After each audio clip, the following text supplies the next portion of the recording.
Voilà.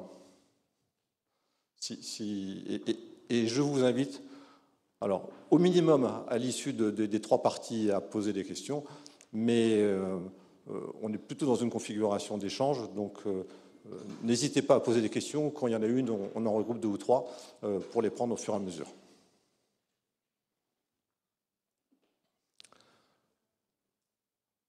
Alors, le projet PenJat est l'obtention de ces subventions ANA pour l'amélioration de l'habitat de ce projet d'habitat participatif. Vous voyez là une photo de l'immeuble en chantier. Ça, depuis l'échafaudage est enlevé, le ravalement de la façade de gauche est fait et nous y habitons depuis une semaine. Nous, c'est 6 foyers, 6 logements qui ont été réaménagés dans cette ancienne ferme. Donc un corps de bâtiments du 19e dans le Gers, à Auch. Est-ce que ça c'est le pointeur? Oui. Qui comportait un logement ici sur la façade principale. Et puis derrière, des locaux agricoles qui avaient été agrandis au fur et à mesure et dans lesquels nous avons réaménagé 6 logements. Donc aujourd'hui, 6 logements dans cet ensemble, donc dans du bâti existant et dans une opération en rénovation ou en réhabilitation, selon les termes que l'on emploie. Très tôt, nous avons envisagé et nous avons espéré de bénéficier des aides de l'Agence nationale de l'amélioration de l'habitat pour les travaux de rénovation de ces logements et notamment pour les travaux d'économie d'énergie. Puisque nous avions fait le choix d'avoir un immeuble qui était très bien isolé, très économe en charge, et avec des travaux d'investissement donc plus importants sur la partie de la maîtrise des consommations. Nous étions sur cet aspect spécifique des aides de l'ANA dans une configuration très favorable. Il faut le dire, parce que les aides existent sur tout le territoire de la France et d'outre-mer, mais vous avez ce qu'on appelle les secteurs prioritaires. Et nous étions dans un secteur prioritaire sur Auch, donc à travers une opération qui est lancée par les collectivités locales et par l'ANA, qui s'appelle l'OPAH, Opération Programmée d'Amélioration de l'Habitat. À Auch, c'était la 7e. Ce sont des opérations qui durent entre 3 et 5 ans. Bon, vous voyez, ça fait un petit moment que ça dure. Et donc, nous étions dans un secteur prioritaire. Dans ce secteur prioritaire, vous avez une équipe professionnelle qui est dédiée à l'accès au financement des particuliers pour financer leurs travaux sur le logement. Bon. Il y avait donc à Auch une maison du logement avec une équipe d'une demi-douzaine de permanents chargés d'aider les propriétaires à financer leurs travaux. Donc nous avions à côté de nous un assistant technique spécialisé, qui a été rapidement séduit par le projet et qui nous a beaucoup aidés. Premier élément, je dirais, favorable, un périmètre, une équipe professionnelle qui nous accompagne, des travaux qui sont au cœur des priorités de l'Agence nationale pour l'habitat, puisque ce sont des travaux de rénovation complète, de réutilisation d'un bâtiment d'habitation qui était auparavant vacant, et surtout beaucoup de travaux d'économie d'énergie, qui est aujourd'hui quasiment la priorité numéro 1 de l'ANA. Troisième élément, autre élément favorable, ce projet était bien vu des politiques publiques. Nous étions soutenus par la mairie d'Auch. C'est un thème qui tient à cœur du département du Gers. Nous avions été reconnus par la région, donc un soutien globalement des collectivités territoriales locales. Voilà. Donc nous nous sommes dit, pas de problème, nous devrions obtenir ces subventions. Donc la question qui se posait, c'est de quelle manière, comment faire le dossier, et surtout quels vont être les engagements et quel va être le montant de la subvention quand même. La première visite avec l'équipe de la Maison du Logement était assez favorable, ça rentre dans les clous, il y a 2-3 petites choses à vérifier, mais ça devrait aller. Bon, donc une situation favorable et on était, je dirais, relativement confiants. On dépose un pré-dossier Et là, les difficultés apparaissent. Ça, je suppose que d'autres les ont rencontrées, vous nous rencontrez. Les difficultés apparaissent, et puis la maison du logement fait tampon, mais nous dit ce que lui dit la délégation départementale de l'ANA, c'est que ça ne va pas être possible, selon le refrain toulousain. Ça ne va pas être possible.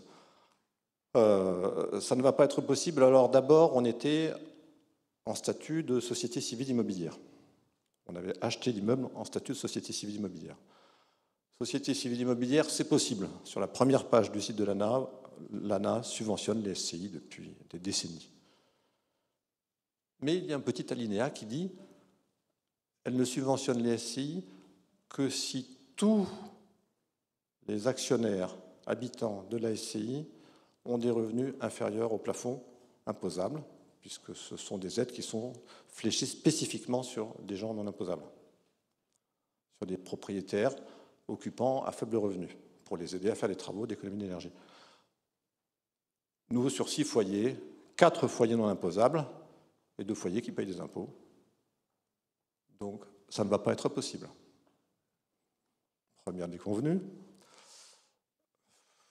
On abandonne, en fait. On pousse, on demande, mais puis on se dit, ben, on abandonne, quoi. Donc, c'est la réglementation, on abandonne. Ensuite, nous avons changé de statut juridique sur ce projet et nous sommes passés en société civile d'attribution, SCA, qu'on appelle dans le réseau couramment SCIA. Nous sommes passés en société civile d'attribution pour des raisons bancaires que j'expliquerai un petit peu après. Et donc là, on redemande quand même à l'ANA en SCA, est-ce que c'est possible? Ah non, SCA, non, toujours pas. Avant de clôturer le dossier, on tente, je dirais, un coup de la dernière chance, ça, et nous écrivons une belle lettre signée par les 4 foyers non imposables. Nous écrivons une belle lettre à l'ANA dans laquelle on dit en gros, on essaye de faire les choses bien et on ne demande qu'une chose, on demande à avoir accès au financement ordinaire comme tout le monde.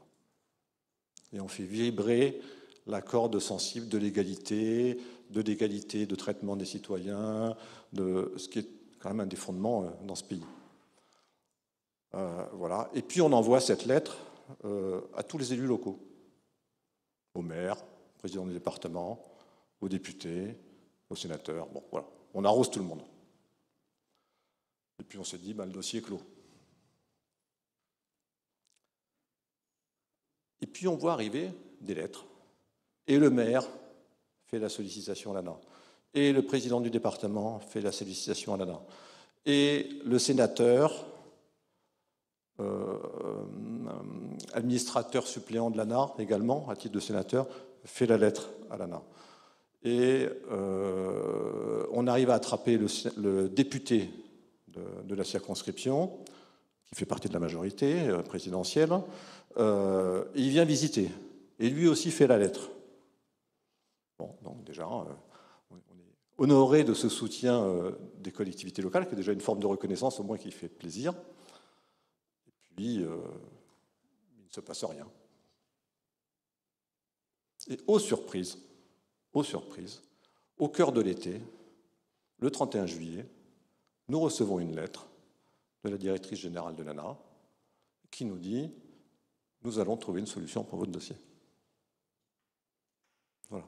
Alors, vraiment, la surprise, plus pas d'annonce préalable, voilà, et qui nous dit « À réglementation constante, si vous respectez bien toutes les règles habituelles, dont on reparlera après,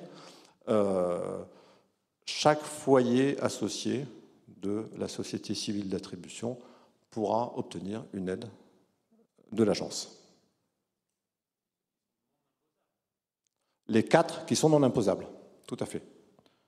Donc on parle bien là, l'ouverture se fait sur une aide financière sur chaque foyer et pour les foyers non imposables. On diffuse la lettre, la maison du logement s'en occupe, elle traite avec la délégation départementale de l'ANA, on fait les dossiers, une des règles importantes de l'ANA, c'est qu'on ne peut pas demander il faut demander la subvention avec les devis, donc sur les pièces commerciales, et avant les travaux. Nous, on avait commencé les travaux, on n'avait pas attendu, on n'y croyait plus. Bon, donc on avait commencé les travaux.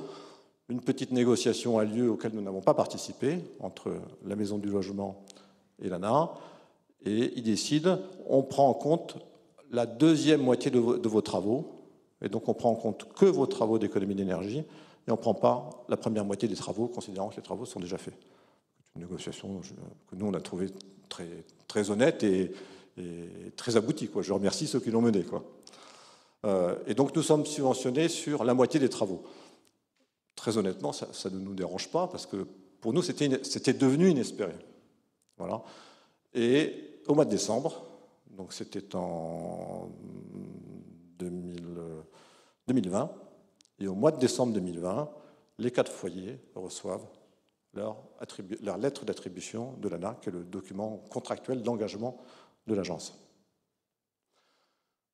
À ce moment-là, on découvre les montants. Donc les montants sont par foyer, oscillent entre 10 et 15 000 euros par foyer, ce qui est une somme quand même significative. En gros, ça varie en fonction de la surface du logement et du niveau de revenu, puisqu'il y a 2 catégories de foyers non imposables. Donc ceux qui avaient des revenus plus faibles ont une subvention un peu plus importante.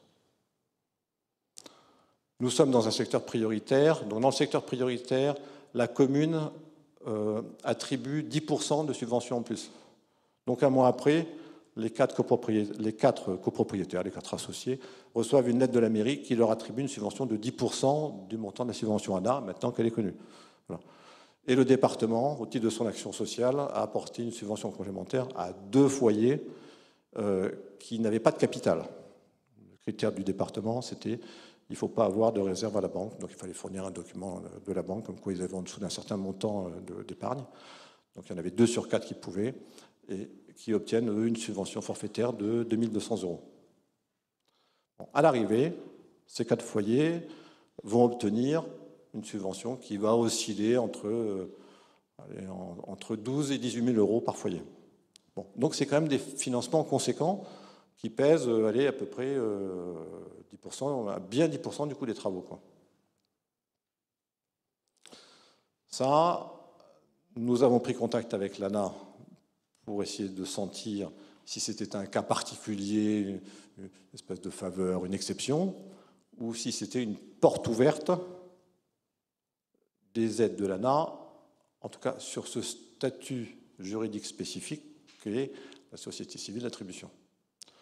Et on a eu des réponses orales, qui valent des réponses orales, comme quoi, non, il s'agit bien d'une ouverture à l'ensemble des sociétés civiles d'attribution. Tout comme on avait ouvert, tout comme les SCI sont subventionnés depuis très longtemps, de manière assez simple, on a réussi à ouvrir au SCA, considérant que c'était presque pareil, quoi.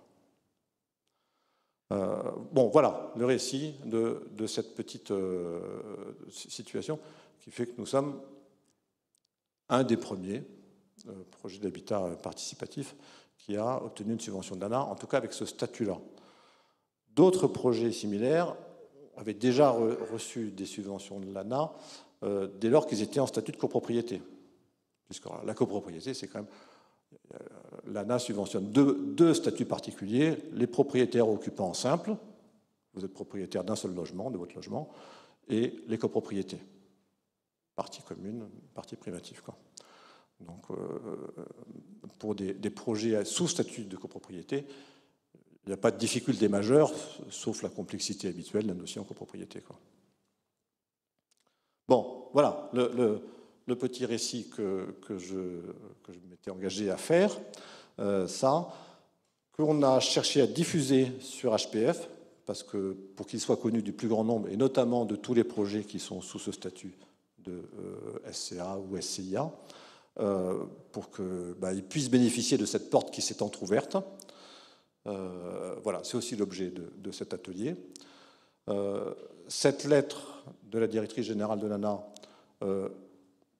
je pense, n'a pas beaucoup circulé en interne dans l'agence.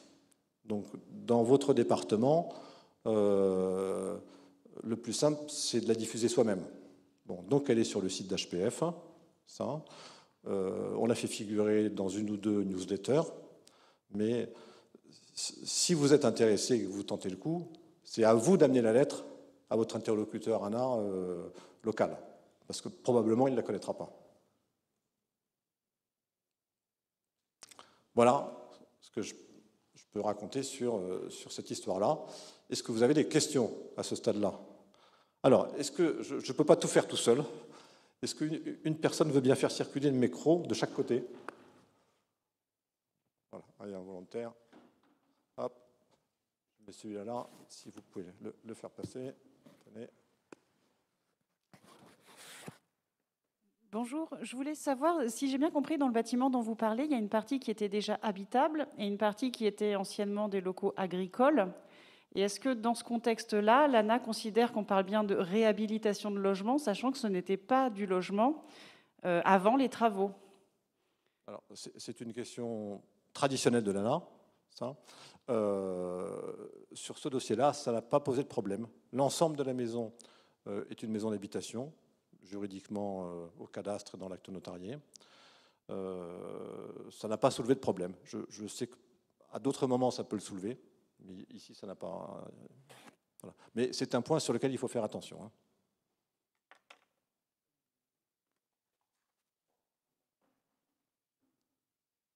Bonjour, Hervé Ménard, je suis là comme futur cohabitant, mais très spécialiste de l'ANA. C'est un exploit, mais en fait, il y a quand même eu une délibération de l'ANA. Dans le règlement, il est écrit depuis, mais je n'ai pas la date, je ne vais pas réviser, mais courant 2010, comme 2020, que de façon expérimentale, l'ANA était prête à étudier le financement de projets d'habitat participatif suivant des statuts différents de ceux qui financent. C'est expérimental, mais c'est écrit noir sur blanc. Et ils peuvent ne pas y venir, sachant que la question a été posée explicitement moult fois dans les années, enfin par mois, une fois en 2012 au moins, et tout un tas d'autres, probablement, au moins pour ce qui était de la SCIA, puisque quand bien même c'est une propriété collective, quand on a des parts, elles sont bien attributives d'un logement.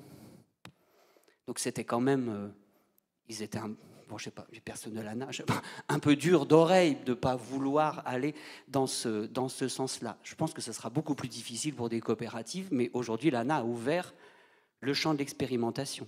Et pour continuer, si on veut effectivement remonter au national, il faut d'abord convaincre le local. Enfin, mais il y a quand même la délibération de l'ANA qui ouvre à l'expérimentation. Alors, pour m'y être intéressé de près, alors, je confirme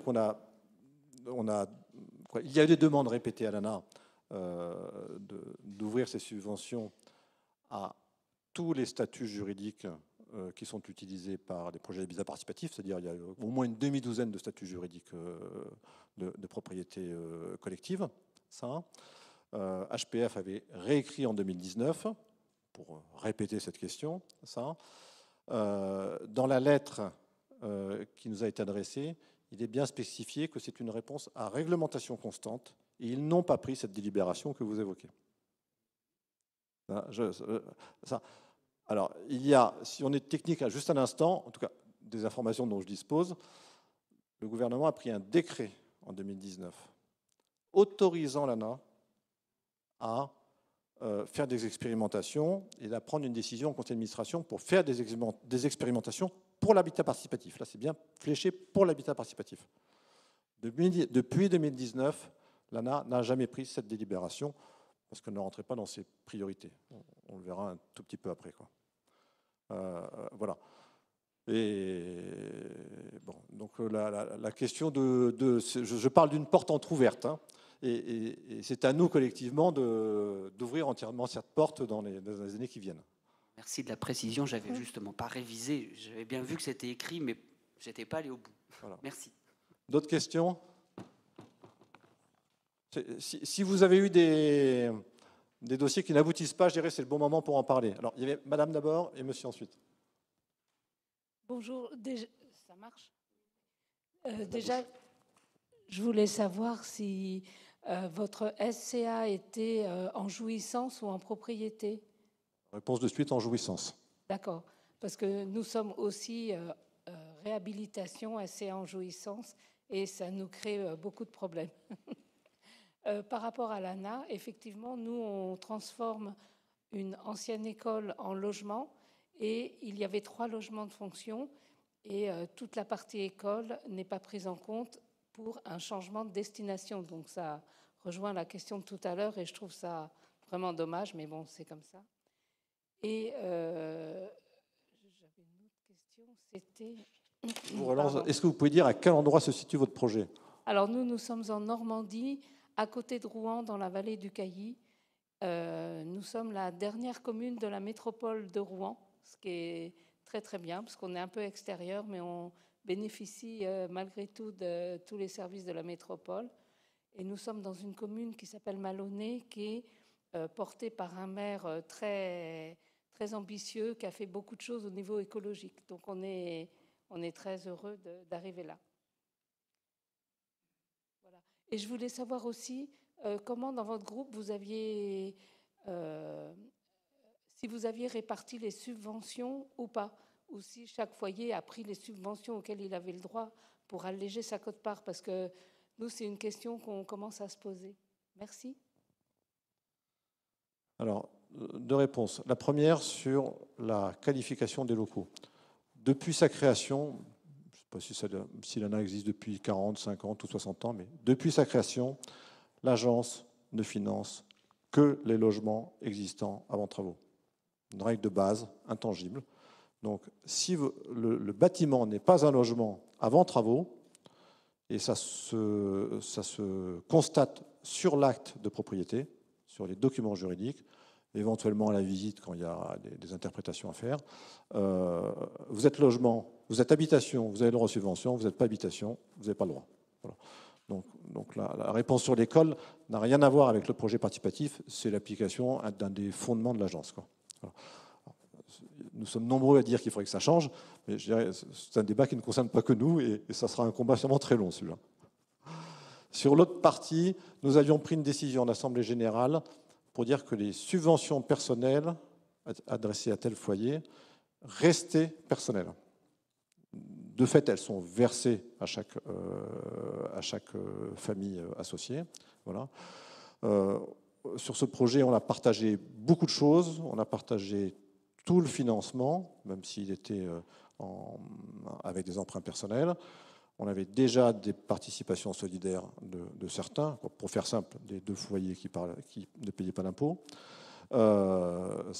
Donc, les subventions sont restées personnelles et on a mis au point un petit système de compensation sur un autre sujet pour manifester une solidarité. Mais nous n'avons pas partagé ces subventions, mais il y a eu un geste symbolique de compensation pour les 2 autres foyers.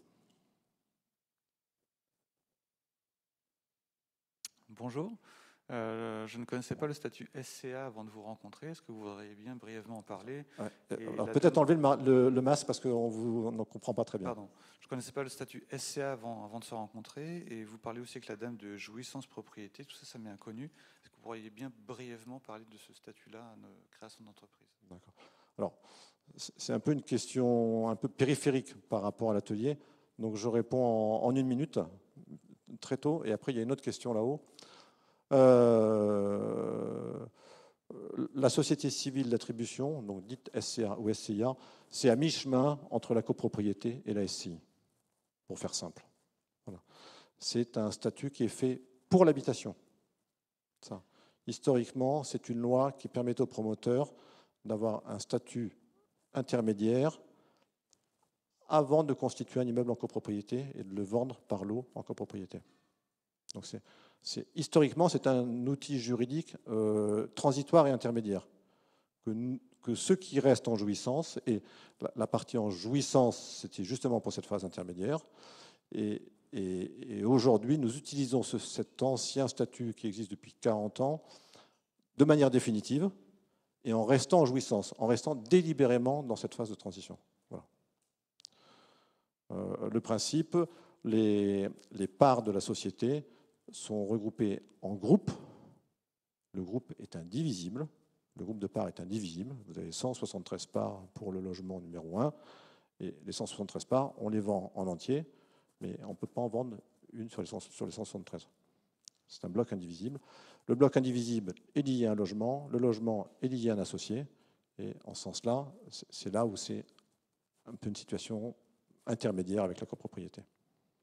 C'est aussi pour ça que c'est grâce à ce statut qu'on a le droit aux aides personnelles, que ce soit l'ANA, que ce soit des aides des collectivités territoriales, que ce soit l'accès aux prêts aidés par l'État, puisqu'il y a un lien juridique entre l'appartement et l'associé. Voilà, mais on ne va pas plus loin là-dessus. Une autre question sur les espoirs, ou les déboires, ou les dossiers en cours avec l'ANA. Il y en aura Madame là-haut et après Madame... Alors moi, c'était pas par rapport à l'ANA, enfin si un petit peu, mais c'était la question était de combien, ce que vous dites au niveau des aides, ils ont eu droit à peu près entre 10 et 15 000 euros au niveau de la fourchette, mais en travaux réels, on va dire sur la partie après, pas la partie avant, vu qu'elle n'a pas été comptée.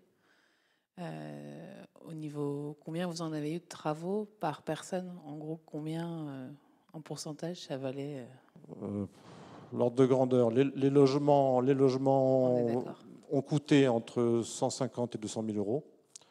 Nous avons fait les travaux en presque totalité par entreprise, et les travaux, c'est les 3/4 du prix. Donc il y a plus de 100 000 euros de travaux sur chaque appartement, entre 100 et 150 000 euros de travaux par appartement. Bon, donc à 15 000, on est aux alentours de 10% du coût des travaux. Descendre le micro.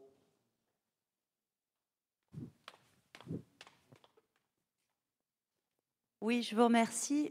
Du coup, je suis Florence Tardieu, Métropole de Lyon. J'apporterai une petite nuance sur la question du changement d'usage, parce que nous avons à financer, avec des financements ANA, des changements d'usage en faveur de propriétaires bailleurs qui conventionnent leur logement.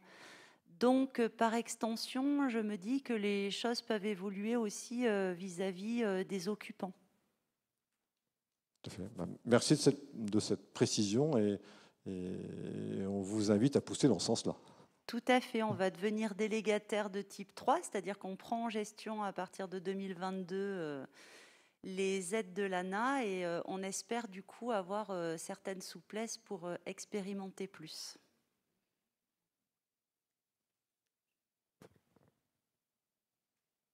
Bonjour, Thierry Deby, je suis de Habitat et Participation en Belgique. Alors notre système est très différent. Je vois à peu près l'équivalent de l'ANA chez nous. Par contre, il y a une question que je me pose, vous avez parlé des subventions pour les travaux. Est-ce qu'il y a des subventions pour l'acquisition même du bâtiment, d'une part. D'autre part, je m'étonne quand même que certains bâtiments, enfin ça rejoint une question qui était posée par rapport au changement d'affectation d'un bâtiment.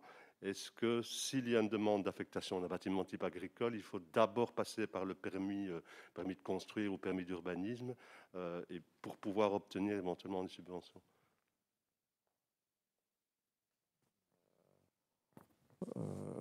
Excusez-moi, j'ai oublié la première question.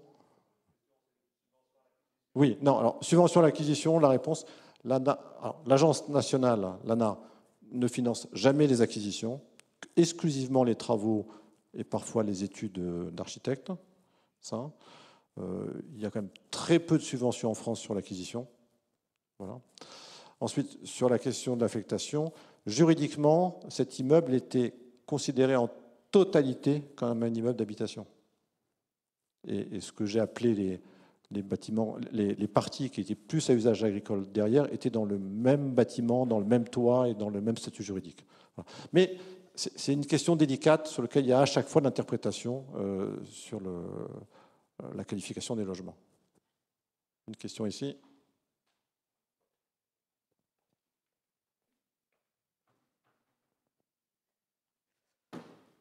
Oui, ma question par rapport au financement de l'ANA, vous avez parlé exclusivement de la partie logement, et je voulais savoir par rapport aux parties communes, est-ce qu'il y a un dossier qui a été fait? Est-ce que c'était englobé dans les logements? Enfin, comment vous avez géré le distinguo entre partie privative et partie commune? Alors, il n'y a jamais eu de dossier ou d'identification du coût des parties communes. dans notre montage, dans notre mode de répartition de financement entre les foyers. Les parties communes sont noyées dans le coût général des travaux et globalement, la répartition des coûts se faisait au prorata mètre carré. Pour le dossier ANA, c'est pareil, c'est au prorata mètre carré. Donc, la subvention porte bien sur les travaux du logement et son prorata mètre carré de parties communes.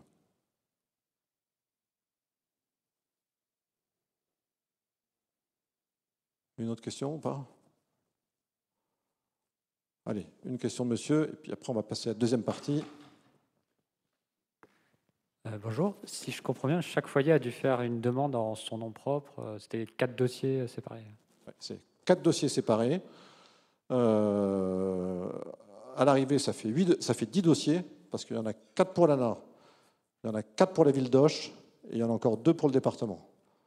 Donc ça fera aussi 10 dossiers de paiement, avec les mêmes factures, bien entendu. Oui, justement, ouais, avec les justificatifs, les devis de rénovation des entreprises qui étaient fournis, du coup, les entreprises avaient dû individualiser les devis? Non. Alors, non, question très importante sur le plan administratif. Sur les travaux, il n'y a qu'un seul maître d'ouvrage, l'ASC à Penjat. Tous les devis, toutes les factures sont établies à l'ASC à Penjat. Parfois, sur certains devis, on voit des choses qui sont sur le logement numéro 1, le logement numéro 2, mais c'est plutôt pour se repérer dans le devis. Il n'y a qu'un maître d'ouvrage, et donc nous affectons, que ce soit pour nos propres appels de fonds entre nous, que ce soit pour les emprunts, que ce soit pour la subvention de l'ANA, nous affectons une grille de répartition pro-rata mètre carré. Le logement numéro 1, c'est 15%, le logement numéro 2, c'est 12%. Je simplifie, mais c'est ça. Et il y a cette grille-là. Et donc, la subvention est calculée et attribuée sur les devis avec le pourcentage du logement, et elle est payée sur les factures avec le même pourcentage pour le logement. Voilà. Donc ça fait quand même, par contre, un montant financier qui est réparti en 10 timbres-postes, en 10 petits paquets. Et là, je vous assure qu'on apprécie d'avoir à côté de nous l'assistant de cette opération, la maison du logement, qui en fait met en forme. Donc en fait, nous, on apporte toutes les factures, on apporte le tableau de répartition par logement, des papiers signés des entreprises et d'autres. Et en fait, c'est la maison du logement qui fait les dossiers de paiement et qui les amène à l'ANA. Et c'est un service précieux. Allez, une dernière question, le micro. C'est plutôt un témoignage. Nous, dans notre montage, donc on avait 9 logements et il nous manquait deux foyers en fait. Et pour ne pas bloquer l'avancement du projet, on a créé une première puis une deuxième SCI. Alors la première, c'était des copains solidaires qui ont bien voulu mettre de l'argent pour financer un logement. Et sachant qu'on allait le mettre en location, ce qui correspondait aussi à une volonté d'accès pour tous à l'habitat participatif. Et on a dû en créer une deuxième. Donc ceux qui avaient encore un peu d'argent au fond de leur tiroir sont réunis pour faire la deuxième SCI. Et à ce titre, l'ANA, au titre de propriétaire bailleur sur des logements existants, bien entendu, nous accorde une aide également pour pouvoir réhabiliter ces logements.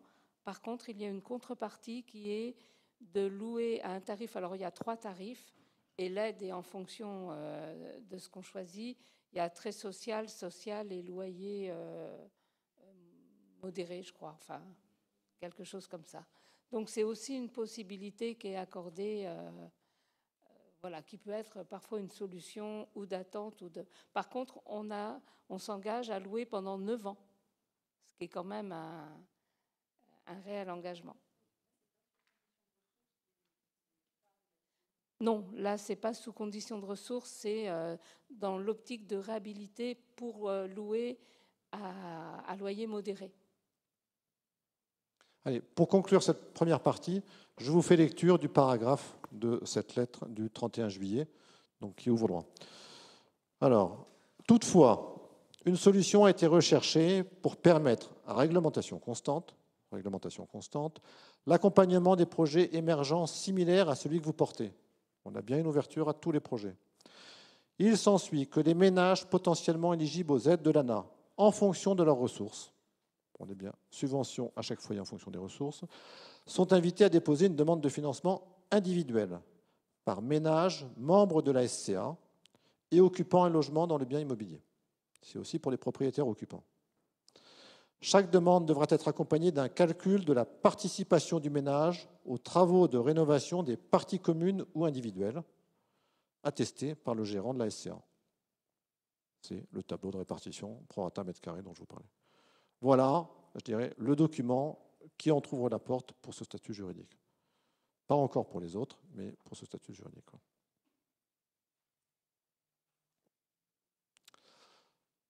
Je vous propose de passer à la deuxième partie. Alors là, il n'y a pas d'image. Oui, non, c'est... Hop, excusez-moi. Alors là, je serai peut-être rejoint par ceux qui connaissent bien, puisque là, je fais un peu un remplacement pour vous présenter ce que je sais des financements de l'ANA, ce que je savais avant et ce que j'ai appris à l'occasion de cette histoire. Et pour vous expliquer un petit peu le fonctionnement et les objectifs de cette agence pour savoir à quoi on peut s'attendre. Voilà. J'ai commencé ma carrière professionnelle il y a un petit moment maintenant comme prestataire de l'ANA. C'est pour ça que je la connaissais bien de l'intérieur, mais avec un peu d'ancienneté. L'Agence nationale pour l'amélioration de l'habitat, elle est créée, je ne sais pas très bien quand, mais 50, 60 ans. 1970, voilà, par là, avec un objectif, avec deux objectifs prioritaires qui sont l'amélioration du confort des logements et les travaux d'économie d'énergie. L'amélioration du confort, à l'époque, c'est dans un parc de logements anciens et occupés qui est en mauvais état. Hein, historiquement, on n'a pas entretenu les logements dans l'entre-deux-guerres, on n'a pas entretenu les logements pendant la guerre de 39-45. Après la guerre, on a construit à toute allure plein de logements neufs parce qu'on en avait besoin. Et donc en 60-70, le parc des logements anciens, il n'y a pas eu de travaux depuis 50 ans, donc il est en mauvais état. En grande masse, l'histoire, c'est celle-là. L'agence est chargée que dans tous les logements, il y ait une salle de bain, un WC, un chauffage. C'était à l'origine le critère de recevabilité de logement. Il fallait qu'il manque un des trois éléments de confort. En 30 ans, globalement, cet objectif était atteint. Maintenant, rares sont les logements en France, 1 ou 2%, qui n'ont pas ces trois éléments de confort. Il y avait une deuxième catégorie de travaux, qui étaient les travaux d'économie d'énergie, EE, puisqu'à l'époque, on se préoccupait un petit peu de la facture de chauffage, et ça a généré ce mouvement de remplacer toutes les fenêtres des logements en France par des fenêtres à double vitrage, financées ou pas.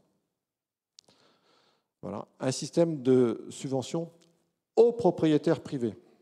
On ne connaît que le propriétaire en titre. Ça. Un système de financement des logements. Donc il faut que ça soit un habitat sur l'acte de propriété. Et c'est encore la règle aujourd'hui. Ça. On ne s'occupe pas des transformations, on a suffisamment à faire avec les logements existants. On a deux catégories. Les propriétaires occupants, celui qui habite dans son logement, et le propriétaire bailleur, propriétaire privé qui loue son logement à quelqu'un d'autre, avec un bail de location. L'ANA, encore aujourd'hui, ne connaît que ces deux catégories.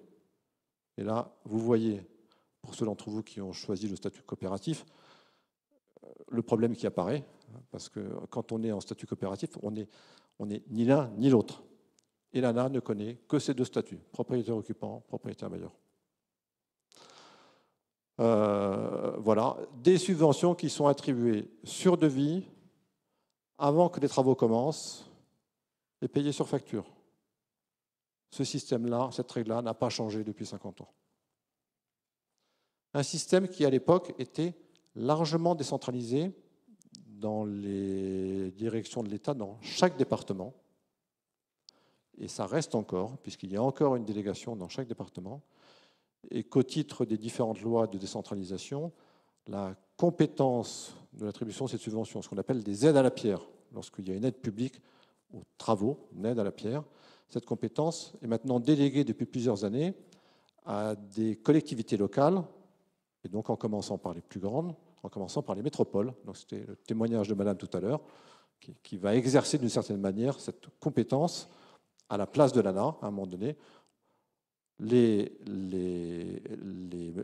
budgets, la compétence d'attribution est transférée à une intercommunalité et qui le gère à la place de l'ANA. Et je ne connais pas toutes les finesses d'ensuite de quelle marge de souplesse a cette collectivité par rapport au règlement national. Voilà. C'est comme ça. Ce qui fait qu'aujourd'hui, en fonction de l'endroit où se trouve votre immeuble, soit vous avez affaire à l'ANA en direct, soit maintenant vous avez affaire, en gros, à la métropole, à la communauté d'agglomération, à l'intercommunalité, donc des groupements de collectivités qui ont pris cette compétence d'aide à la pierre. En général, quand vous êtes dans ces périmètres-là, il y a une équipe technique locale qui est chargée d'assister les propriétaires. Ailleurs, il n'y a personne. Il y a juste une équipe qui s'occupe de payer les factures, quoi. Et donc là, vous êtes tout seul. Les objectifs de l'ANA ont évolué avec le temps. Aujourd'hui, objectif numéro 1 de l'ANA, qui écrase tous les autres, les travaux d'économie d'énergie. L'ANA est chargée de faire baisser la consommation d'énergie du parc privé, du parc de logements privés en France. Elle a là-dessus des budgets conséquents qui ont été considérablement augmentés à l'occasion de la crise sanitaire et des plans de relance. Donc aujourd'hui, l'ANA a des budgets très très conséquents sur cet objectif d'aider les propriétaires privés à faire des travaux d'économie sur leur logement et de faire baisser la facture de consommation d'énergie, que ce soit de fuel ou d'électricité. Le deuxième objectif majeur de l'agence, c'est le traitement des copropriétés.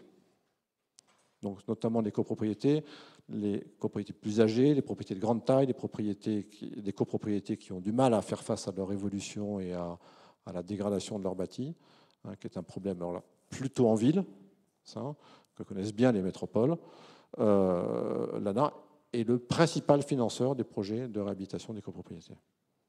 Donc là, des dossiers qui sont longs et compliqués, parce que c'est la division par l'eau, c'est le passage par les syndics, ça prend des années à décider, etc. Voilà. Sur les objectifs d'aujourd'hui de l'agence. L'agence ne s'intéresse pas au statut et au projet d'habitat, ce n'est pas son rôle. Elle n'est là exclusivement pour financer des travaux. Donc, quand vous parlez d'un projet d'habitat participatif à une agence, ça leur passe au-dessus de la tête. Ça ne peut pas les intéresser.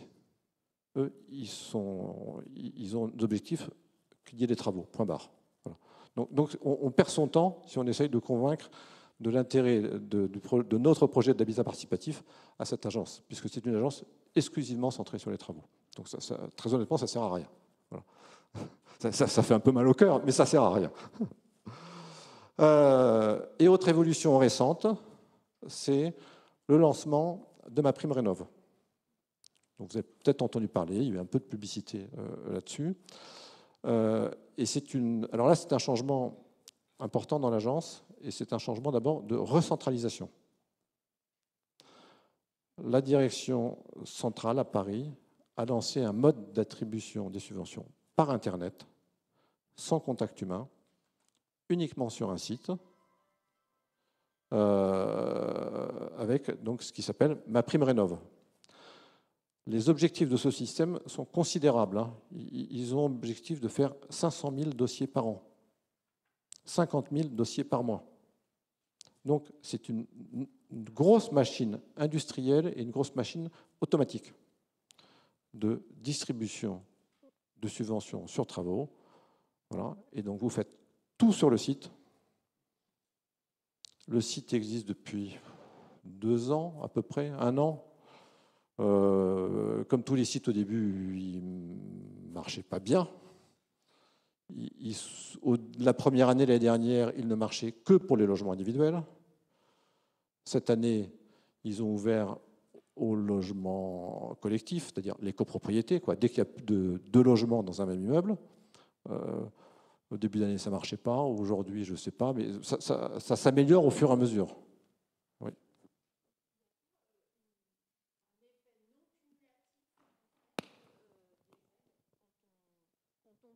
Avec le micro, s'il vous plaît. Excusez-moi. Il me semble qu'on ne peut pas cumuler les aides de l'ANA. C'est-à-dire que si on demande une aide individuelle, ça agrève l'aide collective. Il me semble. Est-ce que vous savez? Je n'ai pas de réponse précise à cette question. Par contre, pour tout financement public, vous avez des problèmes, vous avez des règles de compatibilité ou d'incompatibilité avec d'autres financements publics. Ça. Et qui sont propres à chaque subvention. Et même pour les subventions de l'ANA, les règles de compatibilité ne sont pas les mêmes. J'y viens dans un instant. Voilà. Mais donc, MaPrimeRénov', un système informatique, automatisé, systématique. Si vous allez sur MaPrimeRénov', que vous n'y arrivez pas, et c'est quand même un peu compliqué, n'espérez pas avoir quelqu'un au téléphone. C'est fait pour marcher sans contact humain. C'est ça. Et donc, pour faire de la masse et pour faire un très grand nombre de dossiers simples. Quand on dit dossier simple, souvent, ce n'est pas pour nous. Hein, voilà. Dossier individuel. Voilà. Dossier répétitif. Voilà. Mais une partie importante des budgets d'ANA vont maintenant être distribués par ce système de MaPrimeRénov' et qui va se développer dans les années à venir. Ça. Bon. Donc il faut remplir des cases les unes après les autres, il faut rentrer ses devis, il faut envoyer des pièces, tout ça. Bon. Et ça a la réputation de ne pas être encore très fluide. Voilà. Mais la évolution, je dirais, majeure de l'agence, toute récente, hein, depuis 1 an ou 2. Quoi. Voilà ce que je peux vous dire. De là, je n'en suis pas un spécialiste, je la côtoie, mais j'en suis pas un spécialiste. Une question, un commentaire. Le problème avec ce système qui paraît simple, c'est qu'à la première case qu'on ne peut pas cocher, parce qu'on n'est pas dans ces cases, on est éjecté du système. Nous, il y a une personne qui a voulu faire ça dans notre groupe et elle n'a pas pu aboutir parce que c'est ce problème actuellement où on est complètement formaté à aller dans un sens et dès qu'on déborde un peu, on est éjecté. Ce système est fait pour traiter la multiplicité des cas simples. Voilà.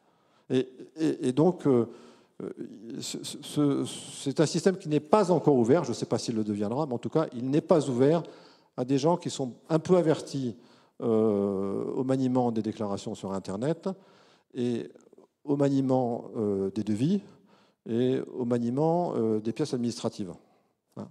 Ça reste un peu compliqué. Alors, ça peut s'expliquer. Hein, quand après ça, la machine vous attribue des subventions 5 000, 10 000, peut-être 20 000 euros pour un logement, bon, le partenaire public qui distribue cet argent a besoin de garantie aussi. Quoi, hein. C'est compréhensible. Voilà. Mais donc un maniement quand même un peu difficile. Quoi. Un peu difficile, mais évolutif. Voilà. Oui, une autre remarque.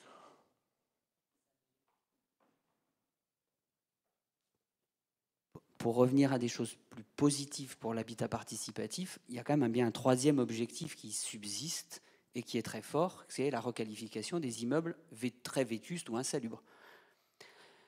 Je confirme. Et la façon, voilà, et généralement, dans les projets un peu novateurs ou un peu compliqués qui ressemblent aux nôtres, on va souvent partir de la transformation d'un bâtiment dégradé. Et c'est là où ça reste des dossiers qui sont traités à la pièce. L'informatique, même si on peut la remplir, c'est même pas la peine de la remplir, ou on la remplit à la toute fin quand on a discuté avec la délégation locale.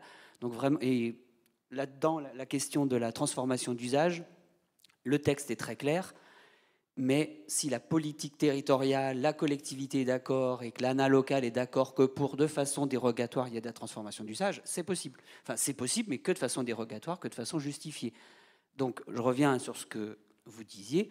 Projet compliqué égale, je vais voir mon maire, je vais voir ma délégation locale, le DDT, n'importe qui, et je fabrique le dossier avec eux. Alors, comme c'est dérogatoire, j'envoie aussi un courrier à Paris, mais...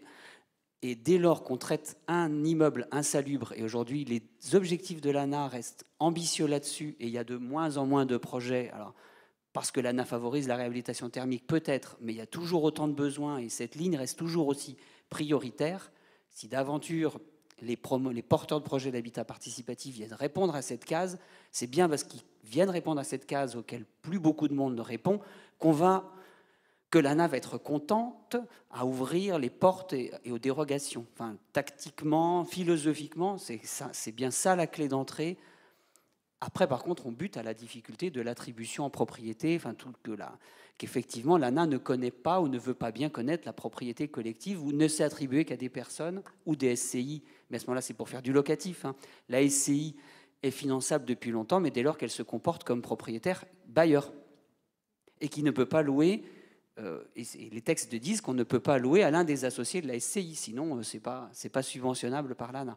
Donc là, tous les montages un peu, à part ceux qui sont en copropriété, parce que ça existe, enfin la maîtrise d'ouvrage de réhabilitation lourde en collectif, en copropriété, il faudrait peut-être mieux pas essayer.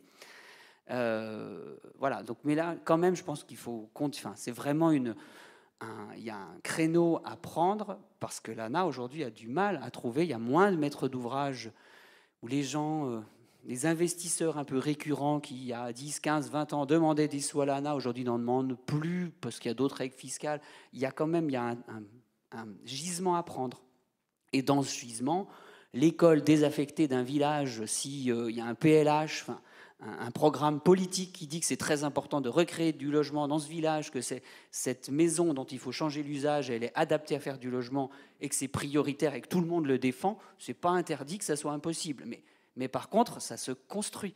Et ça se construit, ça se justifie. Alors c'est là où il faut s'appuyer sur les professionnels locaux. Alors ils sont plus ou moins malins, ou plus ou moins, comme la maison de l'habitat, les réseaux qui sont là. Donc c'est pour ça que c'est quand même un truc qui se construit. Alors en même temps, comme les projets d'habitat participatif, généralement, ça prend quand même pas mal de temps. Enfin, je ne veux pas être mauvaise, on a largement le temps de négocier et d'ouvrir petit à petit les portes. Donc moi, il me semble que même si ça reste difficile, il faut saisir l'opportunité. Et ils sont demandeurs, l'État embête l'ANA pour y aller, il y a besoin de maîtres d'ouvrage pour aller traiter les immeubles vétustes, très vétustes. Donc le champ est ouvert de par ça, quoi qu'il arrive. Mais par contre, ça se traite, il faut oublier Internet. Enfin, c'est pas... Alors... Je confirme tout à fait ce qui a été dit, absolument. C'est une voie sur des immeubles complexes, voilà, vacants ou insalubres, mais insalubres dans le sens administratif du terme. Voilà. Après, je fais quand même une petite remarque ponctuelle. Je réagis à chaque fois qu'on dit que les projets d'habitat participatif, c'est long. Non, ce n'est plus vrai. En tout cas, c'est la thèse que je défends. Ce projet-là, on l'a réalisé en 3 ans et demi. En 3 ans et demi, on habite dedans. Voilà. Non, bon. Merci. C'est une histoire qu'on racontera plutôt demain dans le témoignage sur ce projet. Arrêtons de dire que c'est long et difficile. Il y a encore des difficultés. Il peut y avoir des longueurs, mais on peut aussi faire ça dans des délais équivalents à n'importe quelle autre opération immobilière. Voilà. Parenthèse terminée. Tout à fait. Donc, sur cette deuxième partie, moi, je voulais... alors là, je parle sur un avis personnel, sur des groupes qui sont sur des projets en rénovation. Vis-à-vis de l'ANA, il y a un choix tactique. Moi, je prône qu'il faut faire un choix tactique. Le choix tactique, c'est soit vous essayez de négocier une subvention de l'ANA avec la délégation départementale, avec l'aide des collectivités, soit vous partez sur ma prime rénov'. Mais on ne peut pas jouer des deux côtés en même temps. Des deux côtés, c'est compliqué, donc on ne peut pas non plus se disperser et disperser ses efforts.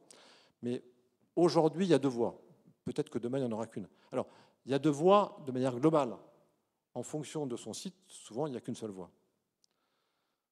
Si vous êtes d'abord sur un site où les aides de l'ANA ont basculé dans la compétence de la collectivité, Toulouse Métropole, presque toutes les métropoles, les agglomérations qui ont pris la compétence à la pierre, les agglomérations qui ont un service dédié à l'habitat privé, et soit qui attribuent elles-mêmes les subventions de l'ANA, soit qui s'apprêtent à le faire prochainement et qui sont dans une phase de rapprochement et d'influence.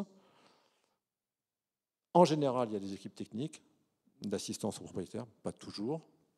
Si vous êtes sur un secteur prioritaire, ça s'appelle OPH, ça s'appelle ORU, ça s'appelle PRI, il y a plusieurs noms. Si vous êtes sur un secteur prioritaire, il y a une équipe qui est chargée d'aider les propriétaires. Allez les voir, privilégiez cette voie-là, c'est sûrement la plus efficace, parce que sur ce périmètre-là, il y a des objectifs quantitatifs de logement à réhabiliter et vous pouvez rentrer dedans. Et vous avez des équipes alors là, qui connaissent toute la réglementation, tous les formulaires, qui sont là pour que ça aboutisse et qui vous aideront, 95 fois sur 100, qui vous aideront à trouver une solution s'il en existe une. Donc, en fonction de votre périmètre, je dirais, si vous êtes dans ce cas-là et qu'à un moment donné, en tapant, en cherchant un petit peu, vous tombez sur une équipe dédiée, continuez avec eux, c'est la meilleure solution et vous oubliez MaPrimeRénov'. Ça, je veux dire, c'est le premier conseil. Nous, on était dans ce cas-là. Très honnêtement, il n'y aurait pas eu la maison du logement, on n'y serait pas arrivé. Deuxième solution, MaPrimeRénov'. Vous avez dans votre groupe quelqu'un qui prend en charge ça, plutôt le plus habile sur Internet et le plus habile sur le maniement des devis, qui arrive à accéder à une subvention par MaPrimeRénov' pour son propre logement, qui arrive à passer toutes les cases, qui arrive à diviser le devis du collectif en un devis pour le logement, qui arrive à répondre à la case statut de propriété, pour nous la plus difficile, et qui arrive, et auquel cas, il fait l'assistance interne, il fait un dossier par chaque famille qui habite, locataire, propriétaire, et auquel cas, allez, vous faites un dossier MaPrimeRénov' par foyer. Alors, ce que je n'ai pas dit, c'est que dans l'autre solution, de toute façon, c'est encore un dossier de subvention par famille. Voilà. Et là, il fait un dossier MaPrimeRénov' pour tous les autres. Voilà. Il faut se méfier parce que quand vous rentrez 2 fois la même adresse dans le logiciel, la deuxième fois, il dit non. Voilà, parce que, encore l'année dernière, une adresse était un logement. Voilà. Donc, bon, mais c'est des choses qui évoluent vite. Et pourquoi pas? Et puis, une fois que vous en avez fait un qui marche, vous avez fait le deuxième, vous en faites 10, je dirais, ça va vite. Voilà. Il vaut mieux pas laisser celui qui a du mal sur l'ordinateur tout seul, voilà, à ce moment-là. Mais c'est la même logique que le système de MaPrimeRénov'. Vous systématisez, vous automatisez votre dossier et vous le répétez. Poum, poum, poum, poum, poum. Vous ne cherchez pas à optimiser, à gratter 100 € de plus de subventions. Non, vous les faites tous pareils. Poum, poum, poum, et ça devrait marcher. Je n'ai pas encore de témoignages de projets qui ont réussi cette manipulation-là, mais je pressens que c'est quand même une voie d'avenir. Si vous avez un dossier d'habitat participatif en copropriété, c'est comme ça qu'il faut faire, je pense. Une question.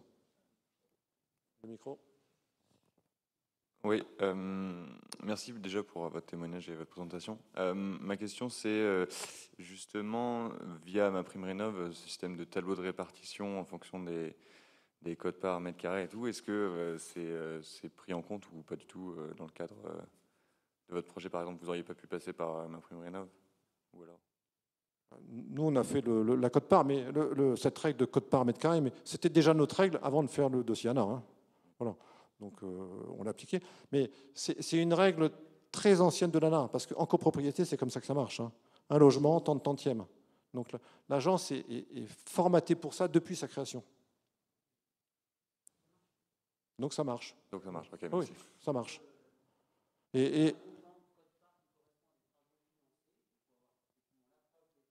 Le micro, s'il vous plaît. Ça, pour le coup, c'est comme avant, même si dans MaPrimeRénov', quand même, tout est un peu casse-gueule parce que la copropriété, c'est déjà plus compliqué, mais ça va, on va dire que ça, c'est en train de marcher. On a la quote-part, le syndic dit que c'est bien la quote-part pour tels travaux. Si les travaux font partie de ceux qui sont financés à MaPrimeRénov', c'est que l'amélioration thermique. Et que ça concourt au dossier. Dans un dossier, on peut trouver des travaux privatifs plus une quote-part de travaux de partie commune. Ça, c'est la règle pour l'ANA, et dans MaPrimeRénov', ça marche. C'est supposé marcher pareil, sauf que comme c'est un peu plus compliqué, les cases sont plus compliquées à expliquer. Mais ça marche. Et ça, dans nos projets d'habitat participatif, ça résonne bien, c'est la même chose. Hein. Une décision de l'Assemblée générale, un syndic ou un gérant, c'est pareil. Qui atteste une règle de répartition par tantième au prorata mètre carré, c'est pareil. Des travaux communs partie privative, c'est pareil. Bon. Il vaut mieux utiliser le vocabulaire de l'agence que notre propre vocabulaire. Mais c'est la même chose. Voilà.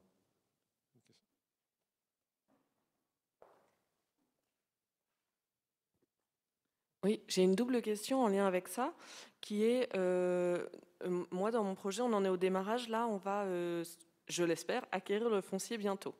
Du coup, on n'est pas encore dans le dur par rapport à ça, mais sur la question qui vient d'être posée, ben nous, on n'est pas encore sûr de répartir les coûts globaux à la surface. On pourrait envisager de les répartir en fonction de la composition du foyer, en fonction des revenus ou forfaitairement de façon fixe.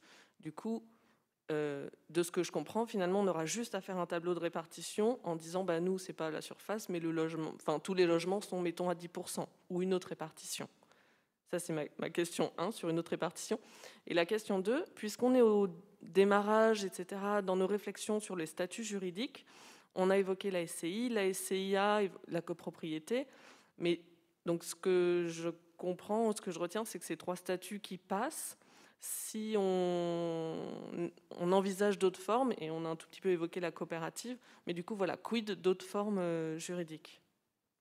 Alors, sur les règles de répartition, moi, dans la lettre qu'on a retenue, un tableau de répartition attesté par le gérant. Moi, j'aurais tendance à être prudent, à faire comme en copropriété, et on fait une répartition au mètre carré. Ce qui ne vous empêche pas de faire une répartition avec d'autres critères sur le plus gros des travaux, mais sur la subvention, mieux vaut faire simple et mieux vaut faire comme l'attend le financeur. Et là, dans ce cas-là, vous faites une répartition au mètre carré pour la partie subvention, quoi. En 2021, les SCI, non, dans l'ordre, les copropriétés ont le droit aux subventions de l'ANA depuis son ouverture, depuis 50 ans. Les SCI ont droit aux subventions de l'ANA depuis des décennies. Les SCA ont droit aux subventions de l'ANA de manière dérogatoire depuis cette lettre du mois de juillet. Voilà. Les autres statuts, personne n'a réussi à rentrer encore. Oui, madame.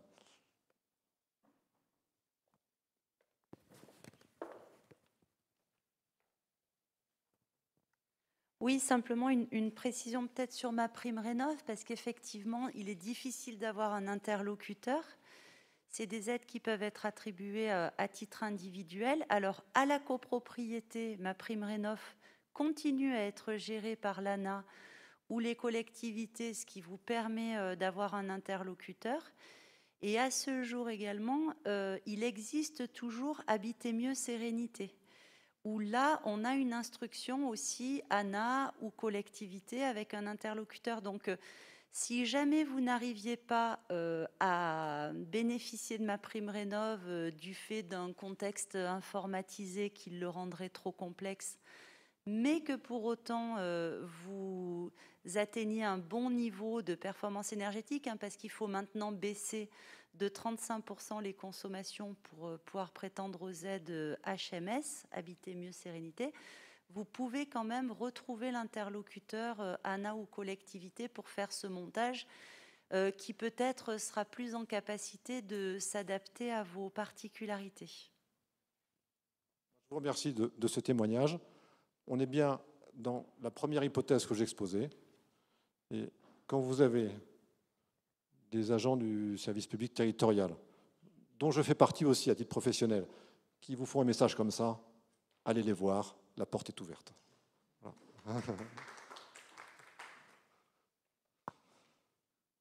Je vous propose d'arrêter là-dessus sur l'ANA, à moins qu'il y ait d'autres questions. Oui, une question. Bonjour, oui, j'avais une question par rapport à l'autoconstruction et au financement de l'ANA. Je sais qu'il y a une subvention qui est possible, qui s'appelle l'ARA, mais qui a du mal à se mettre en place. Je ne sais pas si vous avez plus d'informations. Moi, je n'en ai jamais vu. Je ne sais pas si quelqu'un en a vu. Oui. C'est plutôt là. C'est financé que dans un cadre très encadré de projet social. Donc, ça s'adresse pratiquement que aux propriétaires occupants qui passent sous conditions de ressources, mais on considère que c'est des gens vraiment en grande difficulté et que le projet d'insertion sociale peut aussi passer par la capacité et la formation à faire soi-même des travaux. Donc c'est vraiment un projet social qui va passer par la prise en charge, l'empowerment de la personne qui va faire elle-même des travaux. Donc pratiquement, ça n'existe que quand il y a un accompagnement social, un expert accompagnement d'autoréhabilitation. Enfin, c'est un truc très, très magnifique, hein, comme les trucs les plus magnifiques qu'on fait 4 fois par an à l'échelle nationale. Mais donc, il y en a, hein, ils s'en fait de temps en temps. Dans la Loire, moi, j'en connais quelques-uns, mais enfin, c'est les projets qu'on fait une fois pour dire d'être arrivé un jour. Même quand on fait 500 dossiers par an, quand on en fait un tous les 5 ans, c'est le bonheur.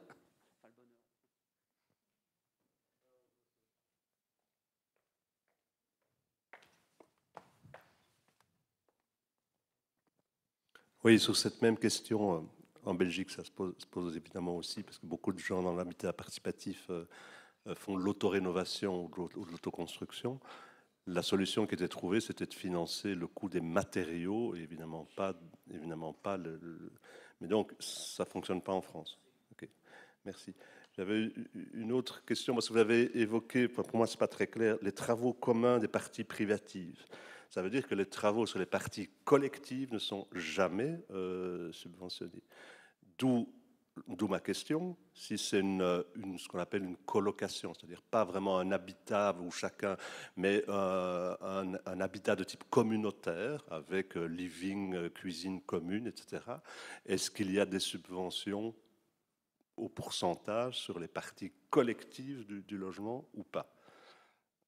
Et c'est lié à ma troisième question. Est-ce que les locataires peuvent obtenir une aide d'une manière ou d'une autre? En Belgique, c'est possible.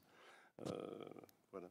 Alors, les réponses que je connais, c'est des réponses approximatives quand même, hein, parce que je ne fréquente pas ces choses-là tous les jours. Mais de ce que j'en ai compris, il existe une petite voie pour que les locataires puissent faire les travaux et être subventionnés quand il y a vraiment un déficit du propriétaire. Je ne sais pas si cette voie fonctionne, mais elle existe dans la réglementation depuis longtemps. Elle doit fonctionner de temps en temps, mais pareil, des dossiers rares, quoi. Sur un appartement en colocation, je vais la faire caricaturale, mais l'ANA connaît les locataires, les propriétaires bailleurs.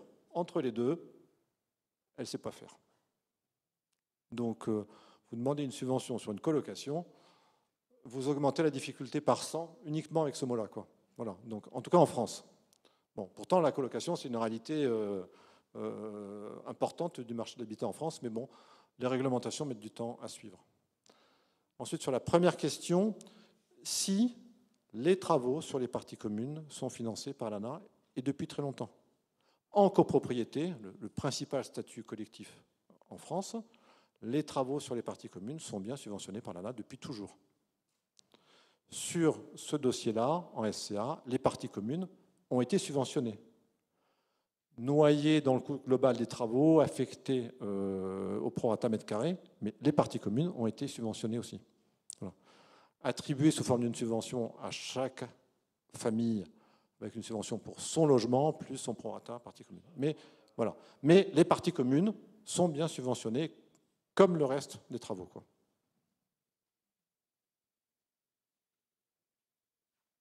Oui, là-haut.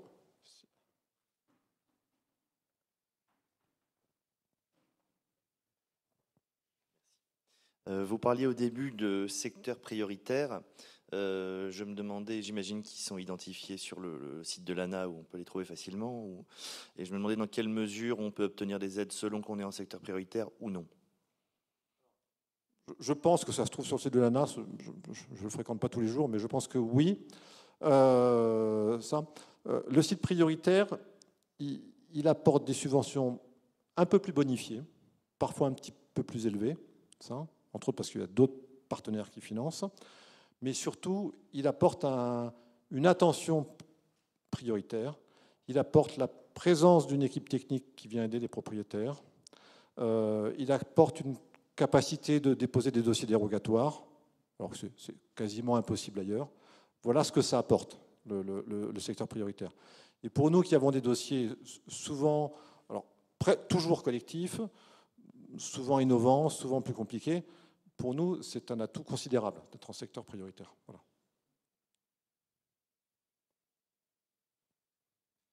Je vous propose de consacrer les dernières 20 minutes aux autres financements de la rénovation. Alors là, c'est plus un exercice de pédagogie de base. Je vous dirai si ça convient, si ça vous intéresse ou pas, mais de rappeler les autres financements de la rénovation. Alors, je m'y hasarde parce que je les ai pratiqués sur ce dossier-là et que ça a été mon métier à certains moments de ma carrière professionnelle, quoi. La subvention de l'ANA n'est pas du tout le seul financement public à la rénovation. Et ce n'est pas le plus gros. C'est important à rappeler. Ça vaut le coup d'aller la chercher. Mais il y en a d'autres à aller chercher et qui pèsent plus lourd. Dans l'ordre, la TVA à taux réduit, le PTZ et les écoprêts. Et encore, je pense que j'en oublie, puisqu'il y en a de nombreux quand même. Le plus important, la TVA à taux réduit. Les travaux d'amélioration de l'habitat bénéficient d'une TVA à taux réduit au taux de 10%. Vous faites 100 000 € de travaux, vous économisez 10 000 €. C'est d'abord ça. L'aide publique à la rénovation, elle est d'abord là.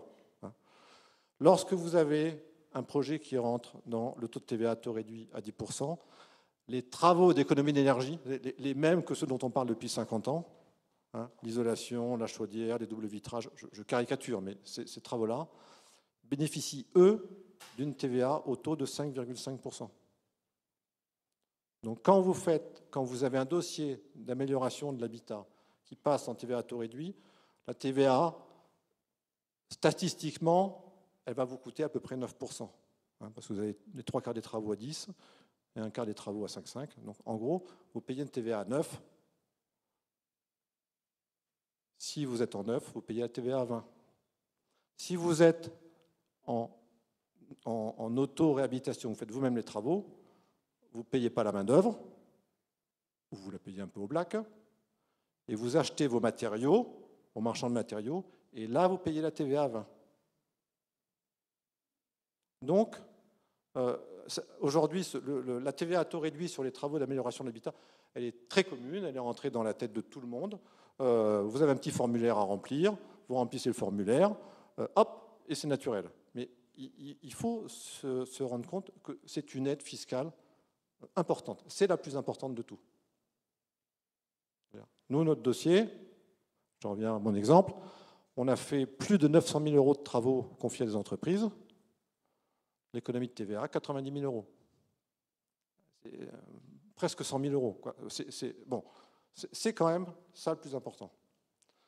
Alors, j'attire votre attention sur donc, les règles de la TVA à taux réduit. C'est une règle fiscale, ce n'est pas une règle technique. Donc, ça ne correspond pas toujours au bâtiment, c'est pas toujours... les gens du bâtiment sont un peu perdus avec cette règle parce que ce n'est pas rédigé par des techniciens du bâtiment, c'est rédigé avec des règles fiscales. Ça. Il faut respecter impérativement la règle fiscale. S'il y a bien un sujet sur lequel il ne faut pas jouer, c'est sur la qualification fiscale de ces travaux de rénovation. Il faut être prudent. Alors moi, on a l'habitude en France de tricher avec le fisc, c'est un sport national. Là, moi je vous le dis, en tout cas c'est mon avis personnel, il ne faut pas jouer. Il ne faut pas jouer. Jouer, ça s'appelle de la fraude à la TVA.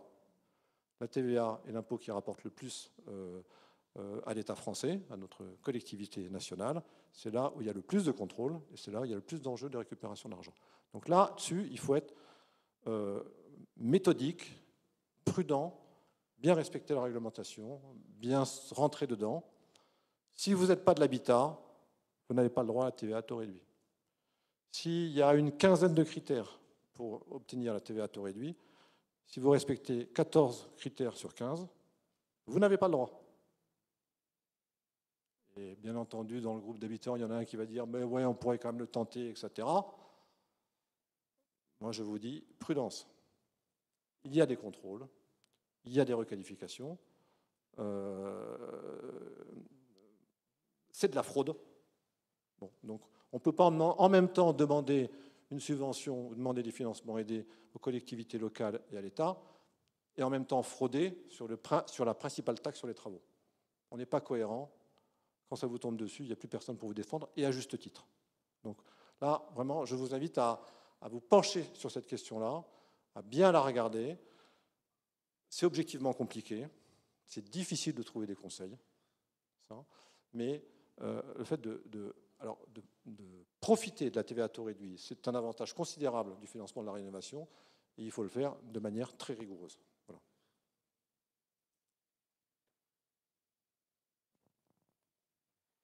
Par rapport à ce problème de TVA, dans notre projet de travaux, nous, on n'a pas trouvé encore l'entrée pour savoir de façon claire si on a le droit ou pas. Un tas de partenaires comme les architectes, etc., nous disent « mais oui, vous avez le droit, il n'y a pas de raison ». D'autres nous disent, enfin jusqu'ici, toutes les entreprises nous facturent tout à 20% dans les devis. Et tu parlais d'un formulaire tout à l'heure. Où trouve-t-on ce formulaire et à qui s'adresser pour avoir une réponse fiable? Alors, le formulaire, il se trouve facilement sur des sites services publics, TVA à taux réduit. Parfois, il y a des entreprises qui vous le fournissent. Les entreprises qui travaillent habituellement en réhabilitation, des fois, ils le fournissent. Il y en a il y a un formulaire simplifié, un formulaire complet. Voilà, ça fait une page ou 2 pages. Quoi, 10 croix à mettre. Bon. Donc le formulaire, dès qu'on cherche, on le trouve, quoi, je dirais.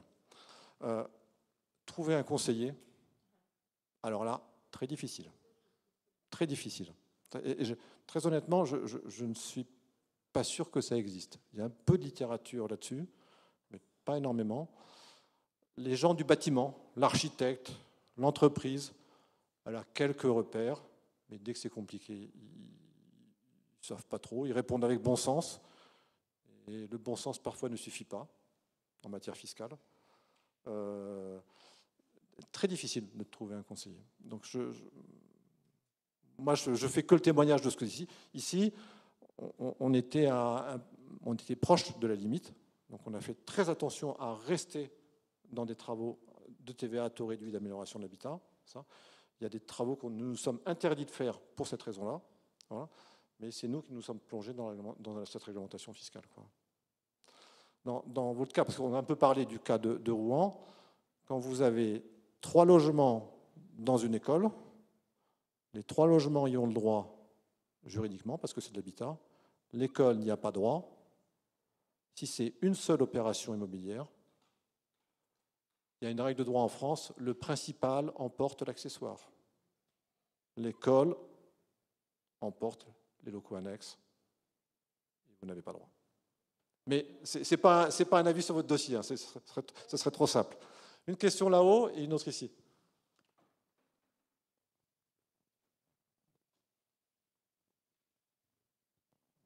Excusez-moi, ce n'était pas une question. Je pense que pour clarifier les choses, il y a une procédure qui s'appelle le rescrit fiscal. Mais ça peut avoir un coût parce qu'il faut se tourner vers des experts en fiscalité, souvent issus du sérail, qui facturent très cher leurs services. Et on attend longtemps la réponse. Donc ça peut prendre plusieurs semaines, mois. Et normalement, ça clarifie la position du fisc par rapport au cas particulier qu'on soumet. Je rassure sur cet aspect. Dans un autre contexte, on a eu droit à la TVA à taux réduit en étant autopromoteur. On n'est pas passé par un rescrit fiscal, mais on est passé par 6 mois d'attente d'une question posée aux services fiscaux qui ont fait un aller-retour avec Bercy. Et quand on a le retour des services fiscaux, on sait où on en est. Donc, il ne faut pas hésiter à les interroger. Vous dites, voilà notre situation. Hein, je suis tout à fait d'accord sur l'histoire de la TVA. C'est un impôt, il ne faut pas tricher. Mais quand on a la réponse, on sait qu'on a droit ou qu'on n'a pas droit, sans passer par le rescrit fiscal. Ça suppose un mail ou un échange, peut-être 6 mois d'attente, mais ça vaut le coup d'attendre 6 mois pour économiser 15% de TVA dans notre cas, puisqu'on est passé de 20% à 5,5% en zone en rue.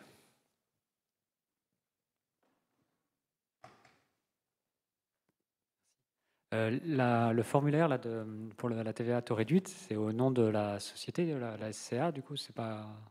C'est le maître d'ouvrage qui remplit le formulaire et qui en assure la responsabilité. C'est déclaratif, et celui qui signe, c'est lui qui est responsable fiscalement. Il faut éviter de... Alors, je vais défendre un peu les artisans, parce que bon, ils ont travaillé pour nous là, depuis 18 mois. Je vais défendre les artisans. Les entreprises de travaux ont un rôle de collecteur d'impôts en matière de TVA. Ce seront les premiers embêtés si ça ne se passe pas bien. Les entreprises de travaux, leur compétence, ce n'est pas la fiscalité, c'est de bien faire les travaux. Éviter de les embêter avec ça parce que c'est vraiment pas sympa pour elles, quoi. Oui, je voulais signaler que sur le site du mouvement national d'habitat participatif, il y a des sujets sur la TVA. Il y a des personnes très compétentes, enfin, qui se battent au niveau de Bercy, justement, et dans le cadre des SCIA, pour obtenir... Alors déjà, ils ont obtenu qu'il n'y ait pas de redressement fiscal sur un projet de la région, là, au niveau de Grenoble. Donc sur ce site-là, je pense que vous pouvez trouver pas mal d'infos. Je confirme, il y a un groupe de travail HPF excellent et très mobilisé sur les questions de TVA. Alors c'est plus sur les TVA des opérations neuves, c'est pas sur les travaux sur l'ancien, mais il y a une belle ressource en interne là-dessus. Excusez-moi, j'avais une question. Dans le cas précis de la rénovation avec extension ou surélévation d'un bâtiment, si je ne dis pas de bêtises, la TVA à taux réduit s'applique uniquement si la surface n'est pas augmentée de plus de 10%. Et je me posais la question de savoir si la TVA à 20% ne s'applique que sur les surfaces supplémentaires ou bien si elle s'applique de fait à l'intégralité de la rénovation, y compris les 100% qui étaient déjà là avant. Alors ça, je peux vous répondre parce que c'est un dossier que j'ai bien étudié. S'il y a surélévation, TVA 9, 20%. S'il y a extension ou ajout d'un élément neuf à côté, TVA 9. C'est une règle fiscale qui est pensée par des agents publics, mes collègues, qui sont chargés de collecter l'impôt de manière importante, juste et équitable. Ce ne sont pas des techniciens du bâtiment. Ces gens-là raisonnent en opération fiscale. L'opération fiscale, c'est un maître d'ouvrage qui signe des contrats avec des entreprises. L'opération fiscale, c'est la totalité du chantier. Vous surélevez votre toiture dans un petit coin d'1 mètre carré, vous êtes qualifié, toute l'opération est qualifiée en travaux neufs. Dans l'école est plus grande que les logements, toute l'opération est qualifiée en travaux neufs. Quand je dis il ne faut pas jouer, c'est aussi ça. L'opération fiscale, c'est toute votre opération d'investissement. On ne parle plus technique, on parle que de fiscalité. Voilà. Donc, vous surélevez le toit dans un coin, vous êtes en TVA 20. C'est la règle et c'est la règle qui s'appliquera.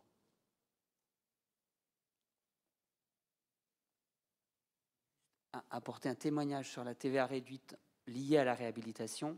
Il y a des cases qui ne sont pas trop compliquées à lire ou avec un conseil fiscal ou qui sont liées à la destination initiale du bâtiment, la destination finale.